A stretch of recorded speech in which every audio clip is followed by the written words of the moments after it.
el desarrollo del feto y lo que significa ser padres. ¿Cuál es la responsabilidad que tenemos de ser padres?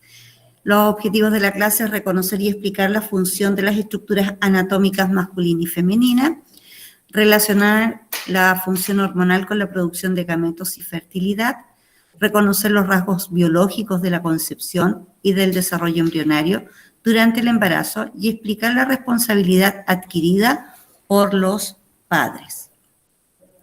Vamos a partir con el aparato reproductor masculino. Ahí tenemos la imagen del aparato reproductor masculino y se explica desde donde hay formación de gametos hasta la liberación de ellos, partiendo por, no quiero que se me mueva esto, gónadas, que están dentro de los sacos escrotales, las vías de conducción, el epidídimo, conducto deferente, se une a otros conductos de la vesícula seminal, de la próstata y la glándula de Cooper, luego una función en común, la uretra, en donde va el líquido seminal y también por donde pasa la orina a través, ¿no es cierto?, de esta uretra que se encuentra dentro del pene, que finaliza con el glande que está cubierto por prepucio, y aquellas personas que han tenido la circuncisión, el prepucio se corta y queda esto despejadito.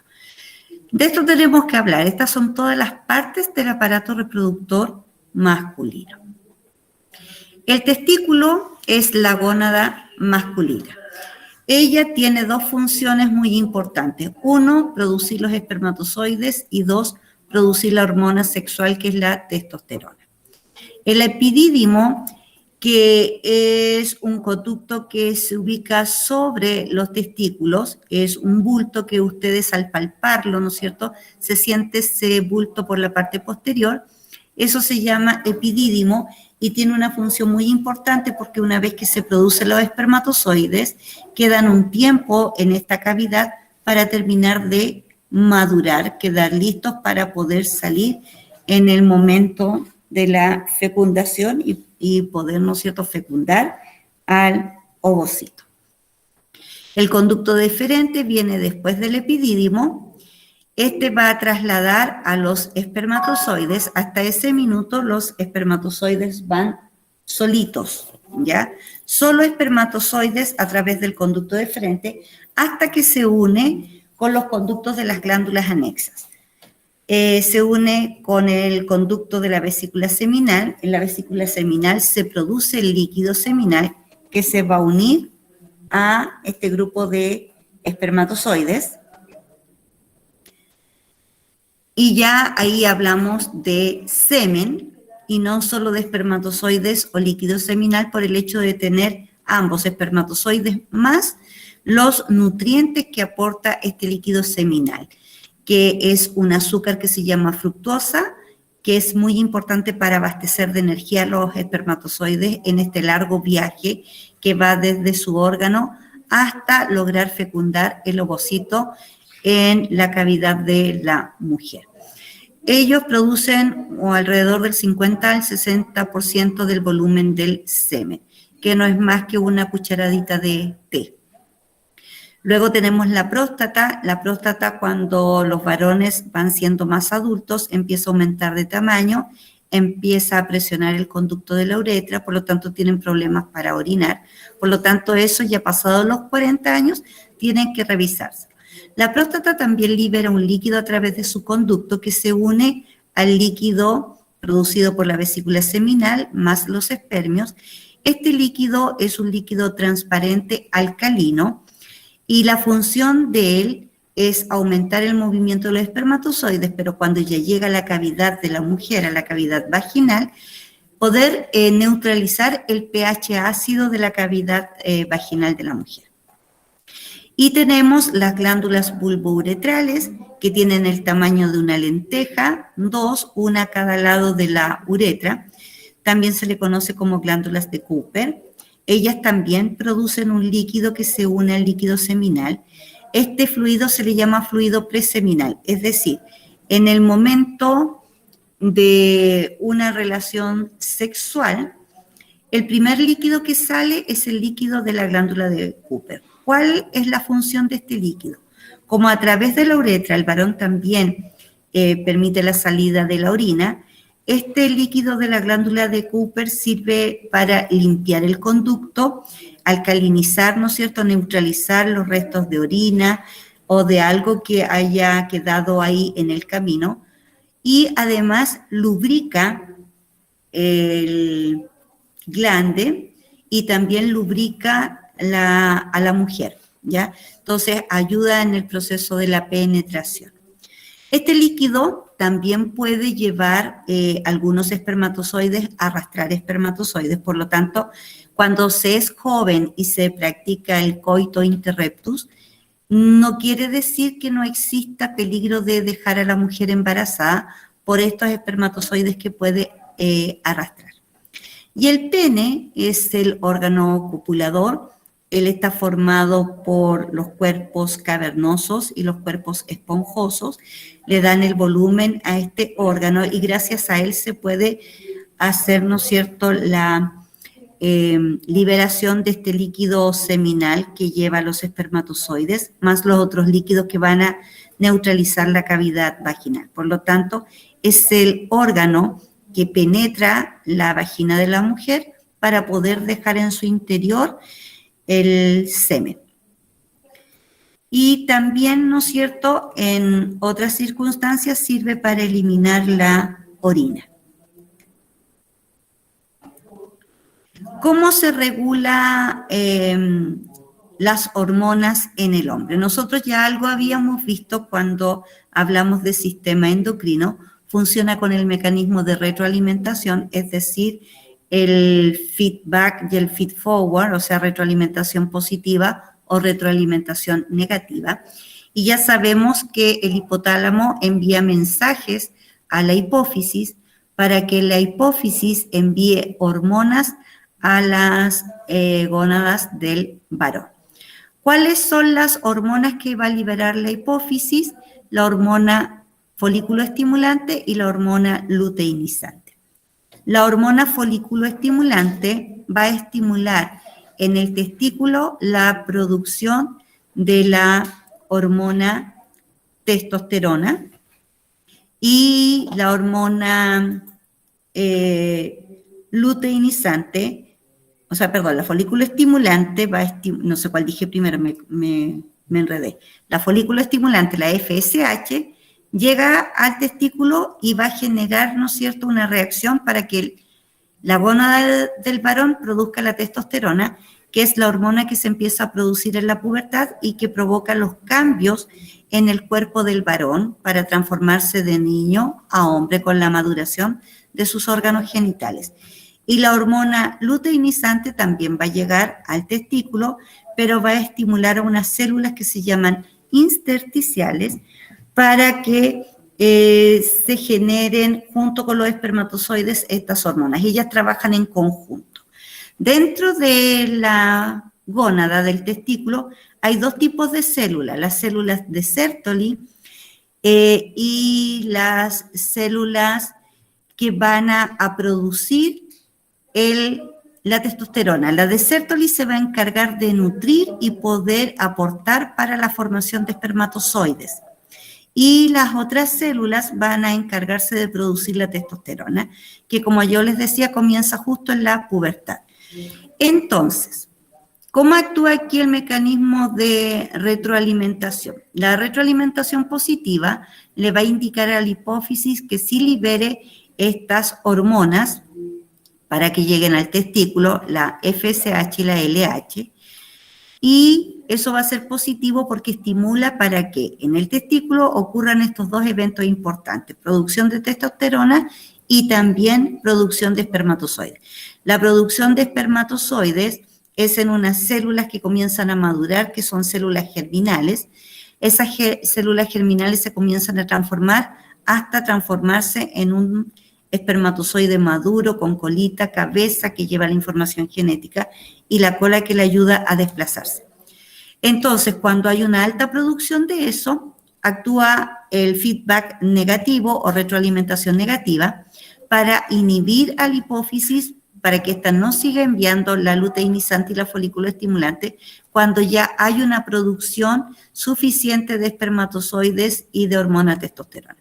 Y cuando ésta vuelve a decaer, otra vez actúa el feedback positivo para que otra vez la hipófisis empiece a enviar sus hormonas y se vuelva a reanudar la producción de espermatozoides y testosterona. La diferencia que tenemos con el varón desde que comienza a producir espermatozoides y testosterona nunca deja de producirlo. Lo que sí puede pasar es bajar la concentración, pero nunca deja de producir. Se dice que el hombre también tiene una menopausia que se llama andropausia por ser varón, pero solo significa que baja la concentración, pero no como en la mujer, que cesa, o sea, ya no se producen más estrógenos y progesterona y tampoco se siguen madurando los ovocitos. Esa es una diferencia que tenemos con el varón. El varón puede tener 60, 70, 80 años y puede perfectamente dejar embarazada a una mujer porque sigue produciendo estos gametos. En cambio, la mujer, después de los 50, ya no puede quedar embarazada. Por lo tanto, un hombre de 80 tendría que estar con una muchacha más joven, menos de 40, porque de los 40 hacia arriba también se corre el riesgo, ¿no es cierto? No se sabe cómo puede ser ese embarazo. Entonces, ahí buscan los varones, chiquillas. Características sexuales en el varón. La primaria es la característica con la que el varón nace. Esa es provocada por las hormonas folículo estimulante, luteinizante, testosterona, y que le dan la señal para la producción del gameto, que en este caso se llama espermatozoide. Entonces, la característica sexual primaria es el hecho de tener los órganos sexuales y ya en la edad de la pubertad, que estos maduren para que puedan producir estas hormonas y los espermatozoides. Al momento de nacer, solo es la marca registrada, ¿no es cierto?, cuando uno dice es varón o es mujer. Y esa sería la característica sexual primaria. La característica sexual secundaria comienza en la pubertad, en donde los varones experimentan cambios en su cuerpo, crecimiento de la laringe, en algunos aumenta mucho más, se le llama incluso la manzana de Adán cuando es muy prominente, pero cuando hay este crecimiento de la laringe, el varón empieza a cambiar la voz para tener una voz de un tono más grave. También viene la estimulación de la producción de proteínas y de tejido muscular, y por eso maduran las proteínas para ir a formar parte de los músculos y que los músculos se desarrollen. También aumenta el tamaño del esqueleto, hay un aumento de producción de glándulas sudoríparas. El varón no entiende por qué suda, por qué las glándulas sebáceas producen tanta grasita, lo que provoca que cuando se tapan los poros de la piel salgan espinillas o algo que ya deja más marcas, que es el acné. Y es por esta activación de las glándulas de su cuerpo, de las glándulas sudoríparas, en donde esta liberación del sudor y del sebo, ¿no es cierto?, es tan alta que empieza ya a tener un olor característico el varón, que es producto de su pH del sudor y del sebo. Entonces, ¿qué recomienda el especialista para tratar de disminuir la aparición de acné o de espinillas? Es lavarse bastante, ¿no es cierto?, la cara, ojalá con jabones con pH neutro, pero que sirva de exfoliante y de esa manera mantener limpia la piel y evitar entonces que producto del sebo queden algunas bacterias atrapadas y se genere el acné o una espinilla. También cambia la distribución del vello en el varón, empieza a tener más vello, vello en el pecho, vello en las axilas, en la zona genital, en la zona púbica, empieza a crecer vello. Y desarrollo de sus órganos, de su pene, de sus testículos, para que estos puedan producir semen, testosterona, espermatozoides. ¿Alguna consulta a los varones o las mujeres, las damas? en relación a esto, sobre todo cuando uno ya es papá, mamá, ¿no es cierto?, y ve los cambios en su hijo, en la etapa de la pubertad que comienza en las damas a los 10, en los varones 11, 12 años. Siempre un poquito más tarde el varón, pero la mujer va creciendo harto, harto, hasta que de repente el varón le empieza a pasar y tiene mayor desarrollo muscular. ¿Consultas? No. Sí. O sea que en esta etapa de la vida al varón se le estimula particularmente bastante las glándulas sudoríparas. Pero sí. Supone que más adelante se estabilizan. Se deberían estabilizar, pero como todo sucede, pues hay varones que son más buenos para producir este sebo, producto de las glándulas sebáceas, o que sudan mucho, pero eso depende del organismo y también tiene que ver con la alimentación, ¿ya? La alimentación, si tú eres muy bueno para consumir cosas irritantes, liberas más sebo y más sudor. O si consumes muchas sales también. Entonces, ahí también hay que cuidarse la alimentación, qué cosas grasas tú comes, si comes chocolates, porque hay cosas que te estimulan a mayor producción. Entonces, depende de la alimentación. Entonces, lo recomendable es comer más fruta. Obviamente, nos tenemos que alimentar bien porque estamos en plena etapa de desarrollo y de crecimiento, en donde hay que comer bastante proteína, pero a veces consumimos más comida chatarra, más cosas grasas que alimentos de calidad. Y eso hace que también tu sudor y tu sebo sea distinto. Es cosa de hacer una comparación con los asiáticos, los aromas del cuerpo de las personas. Los asiáticos usan muchos aliños muy fuertes, por lo tanto, el aroma del cuerpo de los asiáticos es mucho más fuerte comparado con el aroma de las personas que no consumen tantos aliños. Pero si yo empiezo a comer mucho ajo, porque me gusta el ajo, mucha cebolla, mucha sal, cosas picantes, también te cambia la concentración de tu sudor y de tu sebo. Y obviamente si comes más cosas grasas. Entonces todo va a depender, también está ligado con la alimentación que uno tiene. Histología testicular. Histología, ¿qué significa? Cuando se hace un corte en el testículo para ver lo que hay dentro de él y poder estudiarlo. Entonces se puede hacer un corte a nivel testicular, a nivel de conducto. Y ahí se muestra, ¿no es cierto?, dónde está la producción de espermatozoides y dónde se produce testosterona. Aquí tenemos el testículo. Al hacer un corte se ve igual que una naranja. Y ahí tenemos unos tubos muy finitos que están muy enrollados y es donde está la producción de espermatozoides y de testosterona. Si se hace un estudio más riguroso y se ve, ¿no es cierto?, la composición hacia la periferia, porque ahí está el lumen, que sería el conducto por donde viajan. Entonces, en la periferia yo veo cómo van creciendo y madurando los espermatozoides.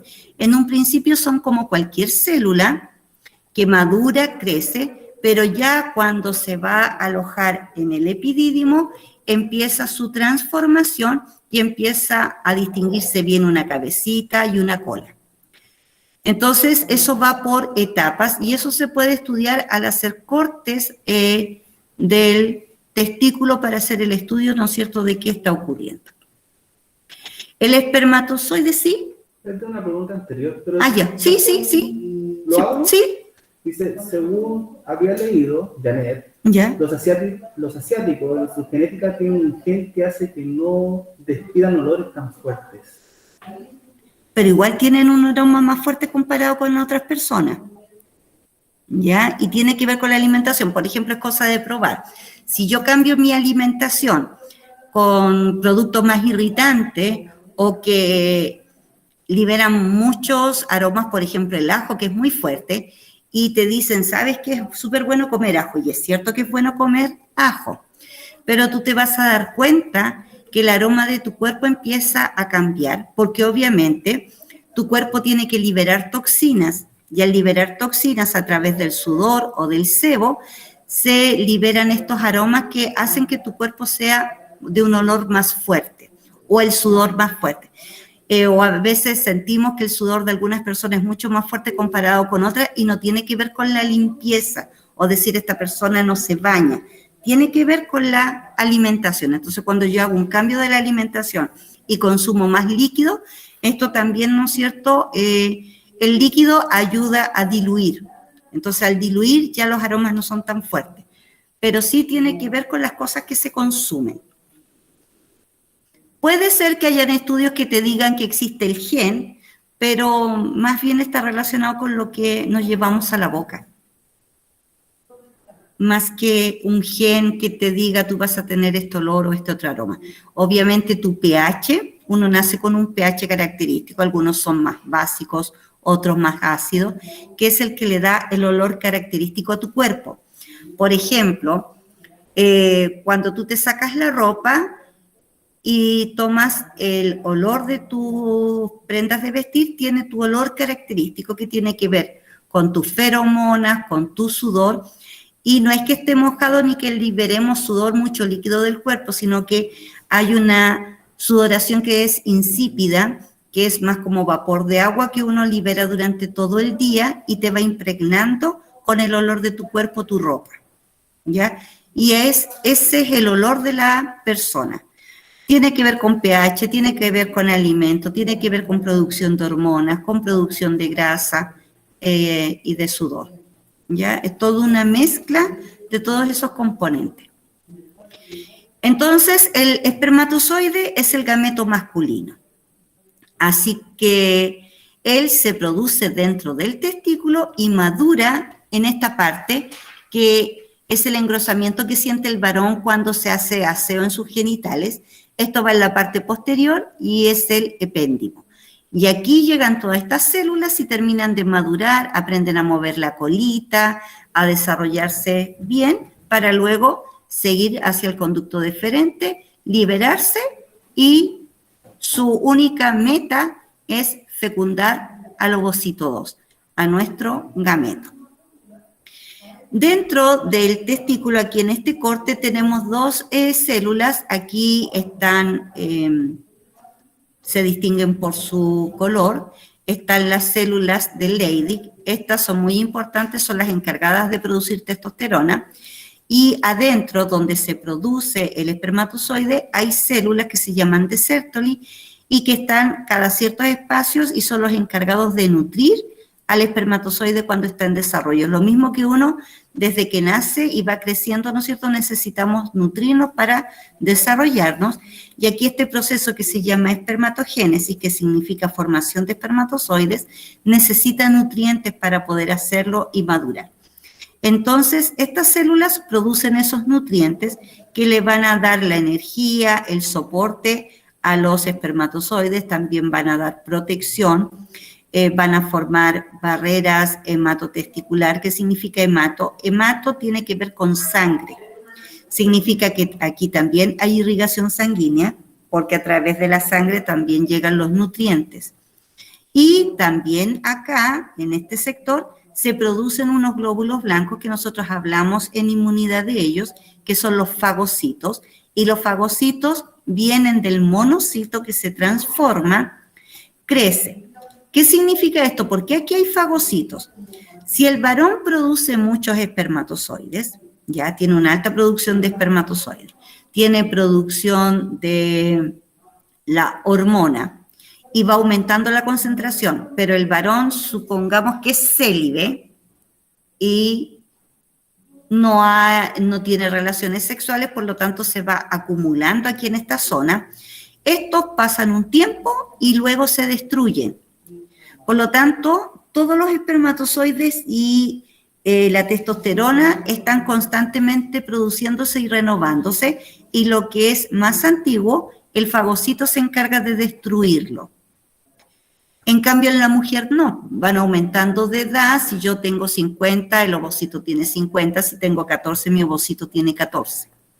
Entonces, en el varón no. Todos los días está produciendo espermatozoides nuevos y los viejitos, los que quedaron y que no salieron, ¿no es cierto?, a fecundar al ovocito, se destruye gracias a la fagocitosis, a estas células blancas que se llaman fagocitos.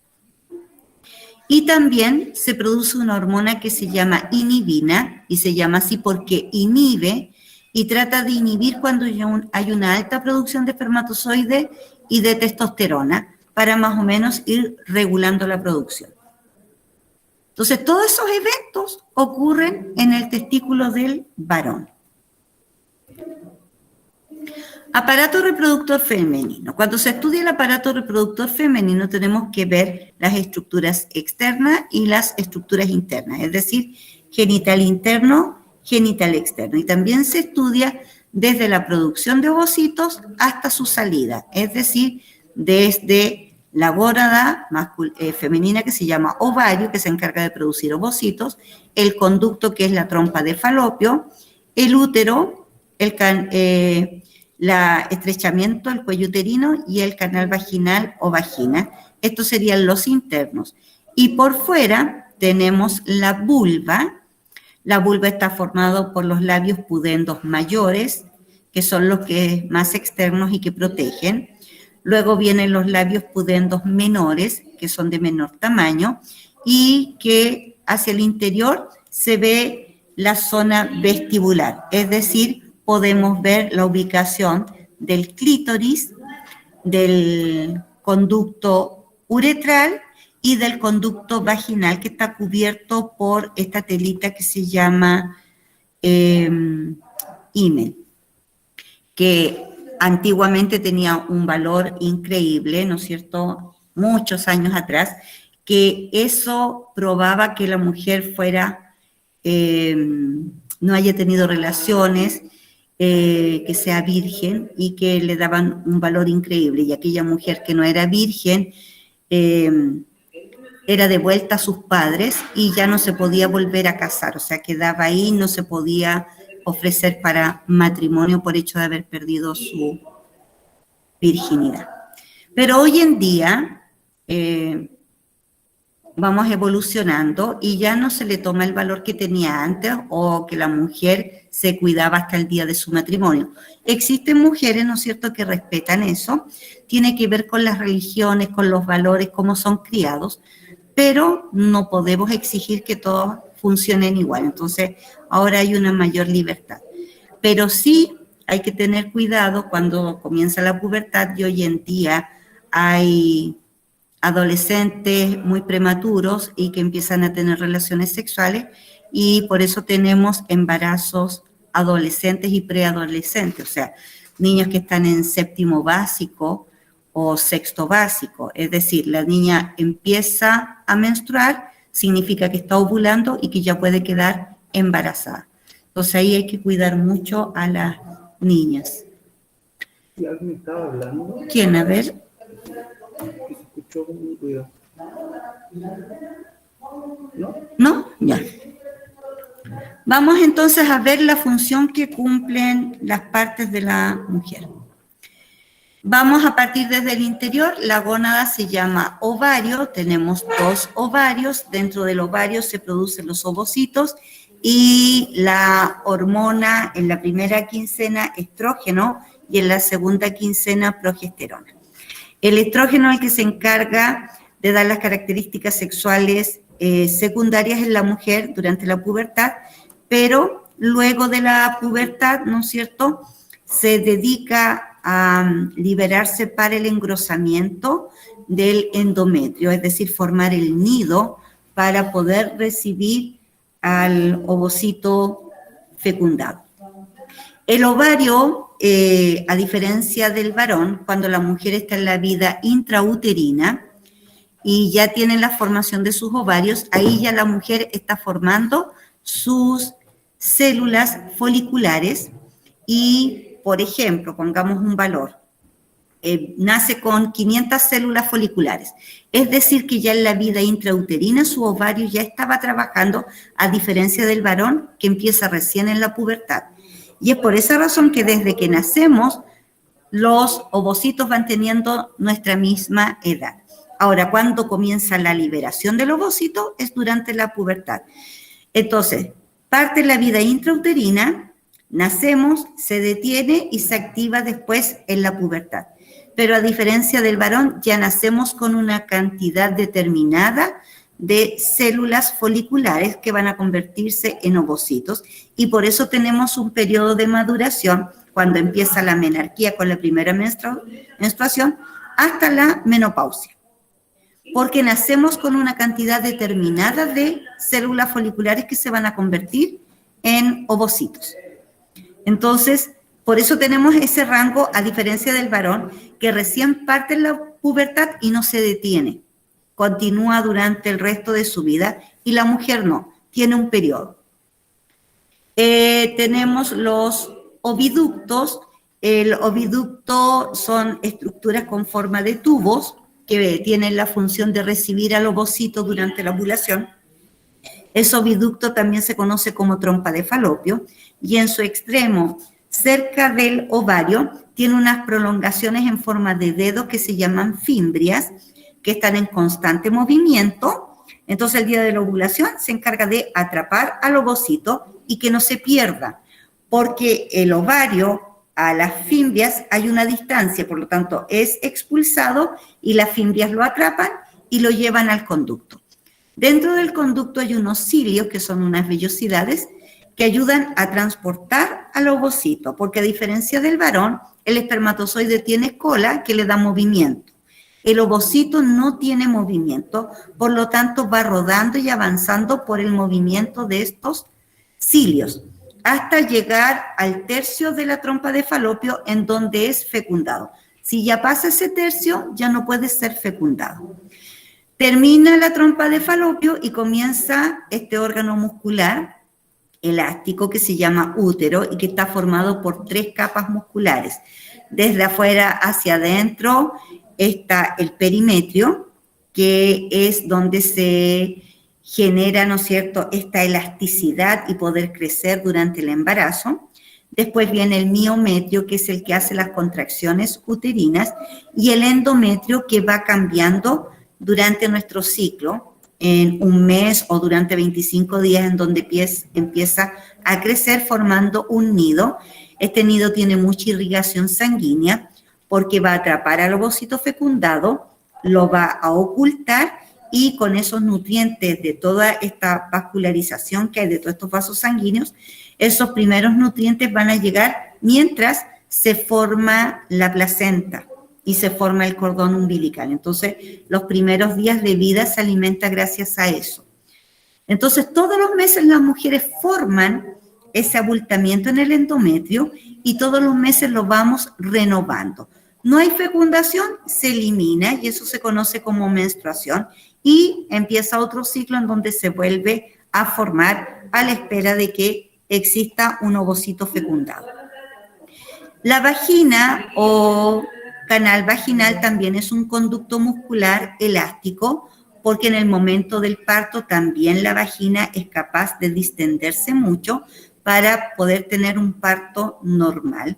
Y finalmente, por fuera, lo que protege todo lo que es genital interno se llama vulva, y está formada por los labios pudentos mayores, menores, clítoris, y cubre porque nosotros las mujeres tenemos 2 orificios: orificio uretral, por donde sale la orina, y el orificio vaginal, donde ocurre la penetración y que está cubierta por una membrana que se llama himen.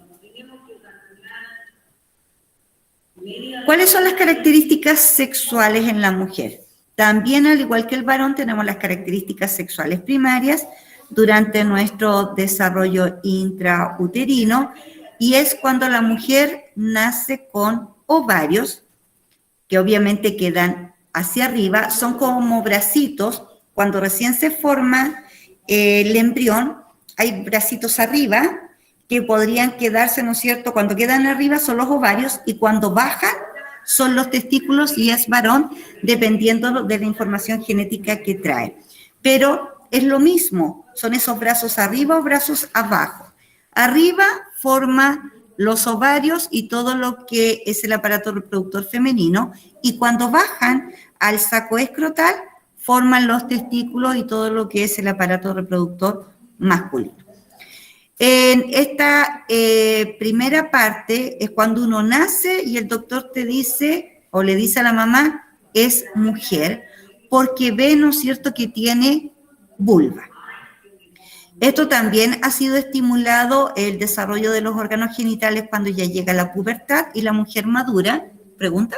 Te vi levantar la mano. Entonces, cuando viene la pubertad, viene este proceso de maduración y ya las características sexuales primarias con las que nosotros nacemos empiezan a transformarse y la mujer empieza a desarrollarse, porque se activa nuestro sistema endocrino, se activa la hipófisis, empieza a enviar la hormona folículo estimulante en la edad de la pubertad, la luteinizante, y viene la primera menstruación o la primera regla de la niña, ¿no es cierto?, que puede ocurrir a los 10, 11 años, hasta APP 50, 52 años. En las mujeres va variando eso, que tiene que ver con la cantidad de ovocitos con la cual nació.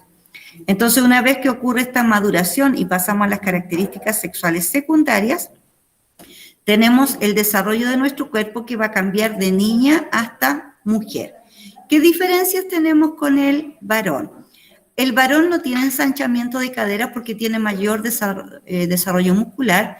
Nosotros empieza nuestro cuerpo a contornearse, se ensanchan las caderas y obviamente porque en el futuro vamos a ser mamás, ¿ya? Entonces tenemos que tener caderas mucho más anchas para poder durante 9 meses mantener el desarrollo de este nuevo ser. También tenemos el desarrollo de nuestras glándulas mamarias, parte con el botón mamario que luego se empieza a desarrollar. Los genitales empiezan a aumentar de tamaño, empieza a acumularse grasita en los glúteos, en las caderas, en los muslos. Ya, a diferencia del varón, los cartílagos empiezan a cerrar su crecimiento, en cambio el varón sigue creciendo a APP hasta los 20, 21 años y la mujer, ya llegando a la pubertad, ya el crecimiento se va limitando. También aparece el vello axilar, el vello púbico, y a diferencia del varón, ¿no es cierto?, que también aparece vello en la cara, tiene mayor desarrollo de vello corporal también, y la mujer no, producto de las diferentes hormonas. En el varón es provocado por la hormona testosterona, en cambio en la mujer no tiene mayor vellosidad a causa de la hormona estrógeno. ¿Cómo se regulan las hormonas acá? Lo mismo que en el varón y lo que vimos cuando vimos sistema endocrino. El hipotálamo, la vista a la hipófisis, que ya estamos en la etapa de pubertad, que ya tenemos 10 años, por lo tanto se estimula la hipófisis para que libere estas dos hormonas, la folículo estimulante y la hormona luteinizante.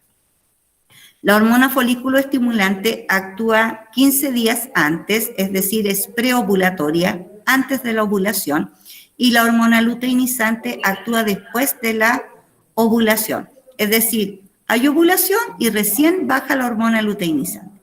¿Qué efecto tiene la hormona folículo estimulante? Que alrededor de estas células primordiales empiece a crecer células foliculares y va aumentando de tamaño. Y a medida que aumenta de tamaño y van aumentando el número de células foliculares que están rodeando a esta célula, que es el ovocito, se va formando una cavidad y dentro de esa cavidad se va formando el estrógeno. Viene el día de la ovulación y este folículo, que se llama folículo de Graves, explota y libera al ovocito y eso se conoce como ovulación. Y obviamente, como libera la célula que traía en su interior, forma como una cicatrización, ese folículo se transforma en un cuerpo lúteo y cuando ya se transforma en cuerpo lúteo por acción de la hormona luteinizante, por eso se llama cuerpo lúteo, empieza a producir la hormona progesterona. En el caso de que la mujer quede embarazada, este cuerpo lúteo se mantiene hasta que aparece la placenta para poder mantener el embarazo. Por lo tanto, cuando nosotros nos hacemos el examen de sangre y estamos embarazadas, vamos a tener altos niveles de progesterona hasta que se empiece a liberar la hormona del desarrollo, ¿no es cierto?, de nuestro bebé. Entonces, actúa hasta que ya empiezan a actuar las otras hormonas que son hormonas específicas del embarazo. Entonces, esta es la primera que mantiene el embarazo por los primeros días hasta que se pueda formar la placenta. Y de ahí ya viene la hormona placentaria que se hace cargo de la mantención del embarazo.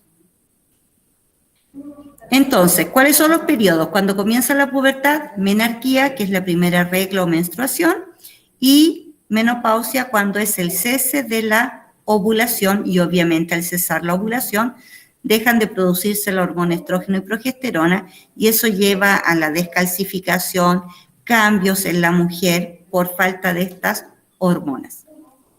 No en todas las mujeres es el mismo efecto, ¿ya? Hay mujeres que tienen que seguir tomando hormonas porque se sienten muy mal, hay un trastorno muy alto producto de la falta de estas hormonas, en cambio otras mujeres no sienten estos cambios. Y aquí está el famoso ciclo menstrual. Este es el que usa el ginecólogo cuando quiere calcular, ¿no es cierto?, tu embarazo y te pregunta cuándo fue tu última menstruación y empieza a hacer los cálculos. ¿Qué te muestra este disco? Un ciclo de 28 días, pero no todas las mujeres son regulares. Hay ciclos de 30, hay ciclos de 24, hay ciclos de 32. Por lo tanto, aquella mujer que tiene ciclos de 28 puede hacer el cálculo para saber cuándo no tiene que tener relaciones sexuales para así no quedar embarazada. Hay religiones que te enseñan muy bien, porque las religiones, incluida la católica, que no avalan el uso de tratamientos anticonceptivos, o sea, que evitan la concepción, que evitan el embarazo, pero sí favorecen esto, que tú te tienes que guiar por tu temperatura, te tienes que guiar por tu ciclo, el número de días, y te tienes que guiar por la mucosidad vaginal, para así, ¿no es cierto?, de manera comprometida, un compromiso que hace el varón y la mujer, de respetar los días en que la mujer es fértil y no tener relaciones sexuales si es que como matrimonio no quieren tener un hijo. Y eso es lo que aprueba la Iglesia. Entonces, te tienes que guiar por esto, pero siempre y cuando la mujer sea regular, de ciclos de 28, o si sabe que todos los meses va a tener ciclos de 24. ¿Cómo se hace el cálculo de la ovulación? Supongamos que tenemos un ciclo de 30 días. Siempre en la fase secretora post-ovulación va a durar 13 a 14 días. Siempre, aunque el ciclo sea de 30.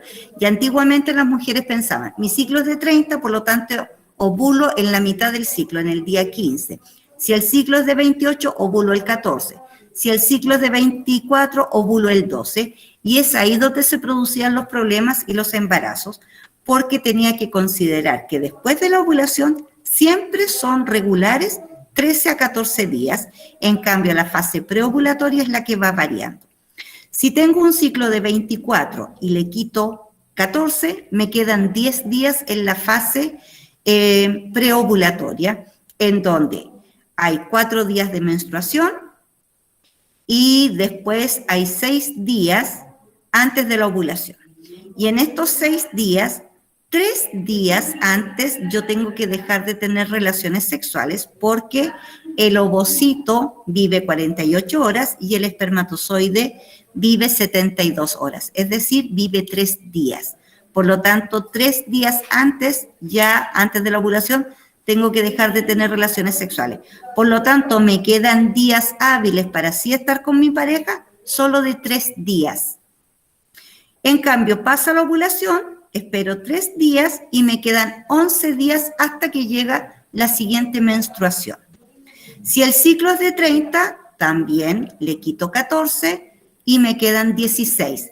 16 en la etapa preovulatoria. De estos 16 le quito 4 de la menstruación y me quedan 12. A estos 12 le quito 3 días antes de la ovulación por la cantidad de vida que tiene el espermatozoide y el ovocito y ya me perdí. Tenía 12, entre tanto cálculo, 12 menos 3 me quedan 9. Entonces, esta es la etapa más larga porque la mujer tiene 9 días en que sí puede tener relaciones sexuales antes de la ovulación y que sean seguras. Y después, en estos 14 días que quedan, 3 días nuevamente para esperar por Si el ovocito, ¿no es cierto?, se liberó, vive 48 horas, pero para asegurarte, porque uno no sabe si fue a primera hora de la mañana o a última hora de ese día. Entonces igual te tienes que cuidar 3 días. Entonces esos 14 le vuelvo a quitar 3 y me quedan 11 antes de la menstruación. Y esa es la única manera segura de yo poder usar este ciclo menstrual y no cuidarme con pastillas, no usar dispositivos intrauterinos y también guiarme por la temperatura basal y la mucosidad vaginal. ¿Qué dice la mucosidad vaginal? Que cuando terminó la menstruación se vuelve como un moco espeso y a medida que me voy acercando a la ovulación, ese moco se empieza a poner más líquido como la clara del huevo, ya, pero la clara del huevo cruda. Y cuando más lubricado esté, es cuando ya va a ocurrir la ovulación. Después de eso, pasan unos días después de la ovulación y se vuelve a poner un moco espeso. ¿Por qué está este moco que está espeso, que después, ¿no es cierto?, es más líquido? Ese moco te va a formar el tapón de tu cuello uterino. Es decir, que si quedaste embarazada para evitar que entren bacterias o pueda producir algún tipo de infección, está este tapón mucoso. Y cuando quedas embarazada, cuando tú botas ese tapón mucoso, que es un color transparente con un poquito rojizo de sangre, tú ya sabes que ahí, después de eso, empiezas con tu trabajo de parto. Y aquí están los gráficos porque también se han medido las concentraciones de las distintas hormonas. De las hormonas que vienen desde la hipófisis, folículo estimulante y luteinizante, siempre es en menor concentración la folículo estimulante y tiene un mayor pic antes de la ovulación, lo mismo que la luteinizante, cuando ya la hipófisis le dice tienes que viajar ahora porque se viene la ovulación. Y cuando llega el pic más alto de la luteinizante, se ovula. Y luego ambas empiezan a descender. Y mientras tanto, cuando esto ocurre y va madurando el folículo alrededor de tu ovocito, se va formando primero la hormona estrógeno dentro de esta cavidad. En cambio, la hormona progesterona se empieza a formar cuando llega la hormona luteinizante y una vez que el folículo de Graf se transforma en cuerpo lúteo, que es lo que muestra acá abajo, y ahí aumenta la producción de hormona progesterona, que se va a mantener alta si quedas embarazada, y esto es lo que se te mide, ¿no es cierto?, en el examen de sangre para saber si estás embarazado o no, o cuando te haces la prueba con los dispositivos, con la concentración de orina, porque como es tan alta la concentración de progesterona, también se libera por la orina y te detecta la concentración de progesterona y te dice si estás embarazada o no. Y esto está ocurriendo dentro del ovario. Antes de la ovulación, tenemos el ovocito, las células foliculares que van creciendo, se rompe el folículo de Graf y se forma el cuerpo lúteo hasta que vuelve a ocurrir un nuevo ciclo. ¿Y qué está ocurriendo en el endometrio? Aquí está la menstruación, eliminamos todas las capas del endometrio que estaban formando el nido para volver a empezar a partir del día 5 nuevamente, hasta el día 28, en donde se da cuenta si está o no está embarazada para saber si se mantiene o viene la menstruación. ¿Qué características tiene el ovocito secundario? Esta es la forma del ovocito, es de mayor tamaño que el espermatozoide, se produce bajo un proceso que se llama gametogénesis, que es decir, maduración de nuestro gameto femenino u ovocito. Cuando nosotros ovulamos, no ovulamos óvulos, ovulamos ovocitos en metafase 2. Significa que no alcanzan a terminar de madurar. ¿Y qué tiene? Un núcleo que tiene la mitad del material genético, 23 cromosomas, el espermatozoide aporta los otros 23, citoplasma y vitelo, que es cuando recién se forma el cigoto y ahí con el vitelo tiene los nutrientes para los primeros días, cuando va rodando hasta llegar al endometrio, que ahí transcurren 7 días. Tiene esta zona pelúcida, que es una zona que la protege, la cual debe romper el espermatozoide para poder pasar todas estas membranas y lograr fecundar. Cuando el espermatozoide fecunda, solamente entra la cabecita, pero tiene que ir rompiendo todas estas membranas. El ovocito es redondo, de mayor tamaño y sin movimiento. ¿Cómo se desplaza por nuestros oviductos? Gracias a la ayuda de los cilios que hay en el oviducto que lo van moviendo y este va avanzando. Como resumen, entonces aquí tenemos los rasgos biológicos en el proceso de maduración del sistema reproductor femenino y el sistema reproductor masculino. ¿Cuándo empieza esto? Con la llegada de la pubertad, cuando nuestra hipófisis nos empieza a enviar hormona luteinizante y hormona folículo estimulante. ¿Dónde llegan estas hormonas? A las gónadas, en la mujer a los ovarios, en el varón a los testículos. ¿Qué produce el ovario? Estrógeno, y también produce progesterona y además produce el gameto femenino, que es el ovocito. ¿Qué produce el testículo? La hormona testosterona, el gameto masculino, que se llama espermatozoide. Y la unión del ovocito con el espermatozoide se conoce como fecundación y se forma una nueva vida que va a requerir, ¿no es cierto?, una maternidad y una paternidad responsable. ¿Hay alguna consulta hasta acá? ¿Va todo claro?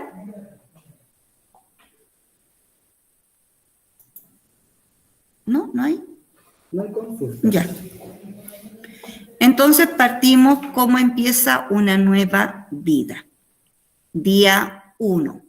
El día 1 es el día de la fecundación, que es el día, ¿no es cierto?, de la ovulación.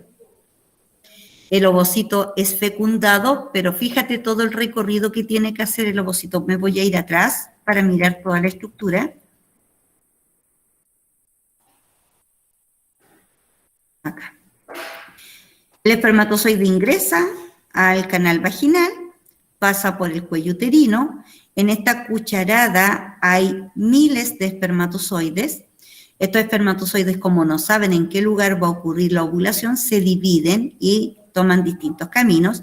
Y la fecundación recién es aquí. No es acá ni más abajo, justo en este tercio, en la primera parte de la trompa de falopio. Y todo ese recorrido lo hace. Y en este recorrido hay muchos espermatozoides que se pierden, quedan dando vueltas, y hay otros que siguen hacia adelante para poder fecundar. Y los que se pierden en el camino y van al otro lado, ¿no es cierto?, no van a lograr fecundar nada si la ovulación es en este ovario. ¿Qué pasa con estos espermatozoides que llegaron y que no fecundaron? También actúan los glóbulos blancos, específicamente los fagocitos, que se encargan de digerir a estos espermatozoides y eliminarlos, ya que ellos no participaron, ¿no es cierto?, en el proceso de fecundación. Tener claro que solo es un espermatozoide el que fecunda, solo uno, porque el ovocito permite el ingreso de uno solo. Entonces, volvemos acá. Día 1, día de la fecundación. Los espermatozoides son depositados en el canal vaginal de la mujer durante el acto sexual, y de estos miles o millones de espermatozoides, ¿no es cierto?, uno solo va a lograr el objetivo de llegar a este lugar y fecundar. Aquí vamos a ver alrededor muchos espermatozoides, muchos que van haciendo el trabajo, y los primeros que llegan no significa que son los primeros en fecundar, porque el que viene más lento y seguro atrás y con toda la energía, mientras los otros ya están agotados, se va haciendo espacio y logra fecundar. Por lo tanto, nunca son los primeros que llegan. Los primeros que llegan le ayudan en el camino a los que vienen más atrás, porque ellos han trabajado en destruir toda la zona pelúcida, ¿no es cierto?, para poder fecundar. Ahí está. Entonces, ¿qué es la fecundación? Cuando uno de los espermatozoides logra penetrar las capas del ovocito y solo entra su cabeza, y el resto se elimina, que solamente le sirvió para poder llegar. Y el resto que quedó alrededor, vienen los fagocitos y los eliminan. Cuando ocurre la fecundación, inmediatamente este ovocito secundario en metafase 2 termina de madurar y por breves instantes se transforma en óvulo y luego en cigoto. Cuando entra la cabeza del espermatozoide, esta cabeza se ensancha y libera su pronúcleo, que ahí se ve la marquita de los pronúcleos, libera el pronúcleo masculino que se va a unir junto al pronúcleo femenino. Este proceso de unión de pronúcleos se llama singamia y ahí este ser vivo pasa a tener 46 cromosomas, este huevo o cigoto.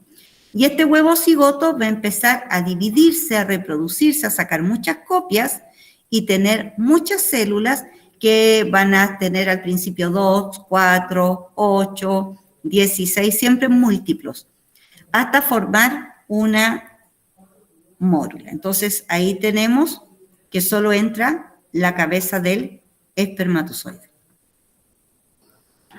¿Ahora? Ya, entonces quedamos hasta ahí y mañana ya explicamos todo lo que es el desarrollo embrionario. Vamos a la pregunta esencial que está... Me voy a salir porque si no voy a demorar mucho en llegar allá. Ahí.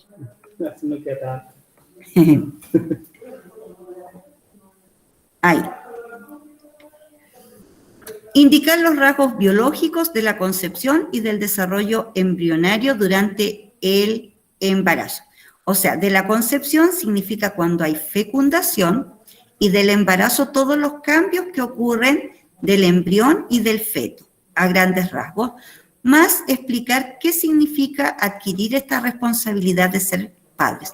No está difícil, porque en los rasgos de la concepción tú tienes que explicar cómo se fecunda el ovocito y después los rasgos del embrión, cuáles son las etapas del embrión hasta transformarse en feto y que llega, ¿no es cierto?, hasta los 9 meses, hasta el minuto del parto. Y después de que nace, decir cuál es nuestra responsabilidad. Nuestra responsabilidad parte después del nacimiento o parte desde el día de la fecundación. Y esa es la pregunta esencial. Está súper sencilla, pueden incluso empezarla a hacer hoy día y si la mandan hoy día mucho mejor. Y mañana nos va a quedar tiempo para hacerlo durante la clase porque no está difícil la pregunta. Pienso yo, no sé qué piensan ustedes.